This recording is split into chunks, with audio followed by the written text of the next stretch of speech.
What does John Hancock's John Hancock tell us about John Hancock? Joining us for this week's Smith Business Close-Up is Nick Seybert, an assistant professor at the Robert H. Smith School of Business. Nick, thank you for being with us. You've been researching CEOs' signatures. What are you looking for? Well, thank you for having me on. I appreciate it. We've been using the CEO signature size to try to capture the level of narcissism that each CEO possesses.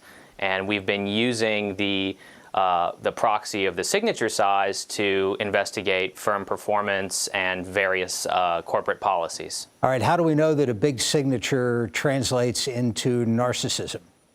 Well, one important aspect of this research is that we can't necessarily say that every single CEO with a large signature is a narcissistic person.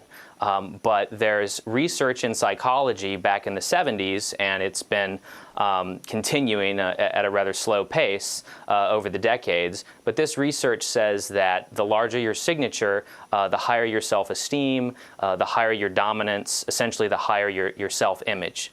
And so it's very difficult to get CEOs to take any kind of personality test. They certainly wouldn't submit to taking a narcissistic personality disorder examination. And so the best thing we figured we have to capture their narcissism is to look at their signatures on the annual reports. I mentioned John Hancock in the lead-in. His signature on the Declaration of Independence was famously outsized. What does that tell us about John Hancock?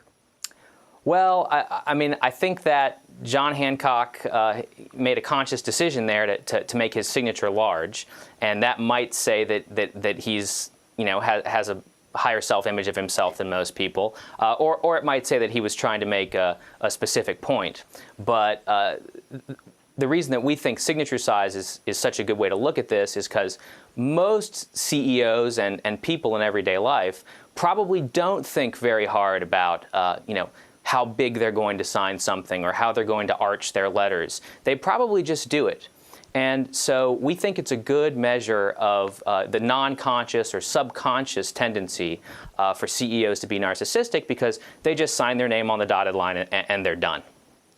Does the legibility of the signature tell us anything? So back to John Hancock, it was a beautiful signature, perfect penmanship. Others, it's more of a scribble. What does that mean? Originally, when I was thinking about what we can learn from a CEO's writing or, any kind of insight we had into their personality, I did consider looking at handwriting analysis, which talks about how slanted your letters are, how neat you write. It turns out that there's not much psychology research at all that substantiates a lot of the urban legends around handwriting analysis. And so I'm not sure that a sloppy signature versus a neat signature tells us a whole lot unless your signature is neater because it's gigantic.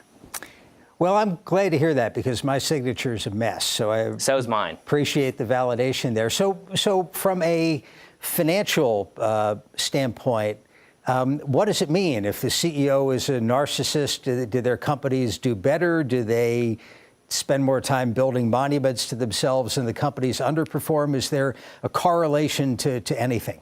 Right. So we're looking at rather broad measures of firm performance and firm investment and CEO pay. But the narcissism literature in psychology would suggest that some of the important traits that narcissists possess are, failure to consider feedback from others, dominating decisions in a group decision-making context, attributing their successes to their own actions and their failures to problems with other people or external circumstances.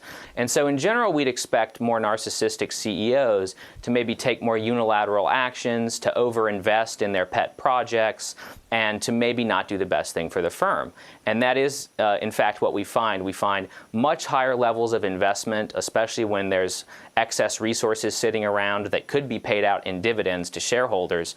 Narcissistic CEOs are more likely to kind of overinvest, if you will, and this leads to lower company performance. The return on assets of companies led by narcissists is lower than companies led by CEOs with smaller signatures. I wonder if there's any correlation to the size of the CEO's picture in the annual report, the number of times that picture appears.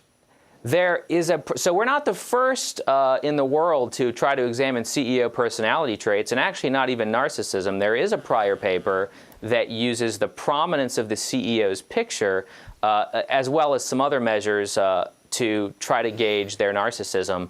I think the issue with the prominence of the CEO's picture is that decision is made not just by the CEO, but also by the marketing department and the people that put the annual report together. In addition, you sometimes, there's a fine line between a narcissistic CEO and just a superstar CEO. The better the CEO is, perhaps the more pictures you put out there of them, right? If the CEO is unpopular, you're not going to put pictures out. But my co-authors and I were thinking that their signature's always there. And I mean, as long as they sign their annual report. So if their signature's there, it's probably not because they're a superstar CEO, that it's large. It's probably saying something about their personality. This is great stuff. Nick Seybert joining us from the Smith School of Business. Thank you very much. Thank you.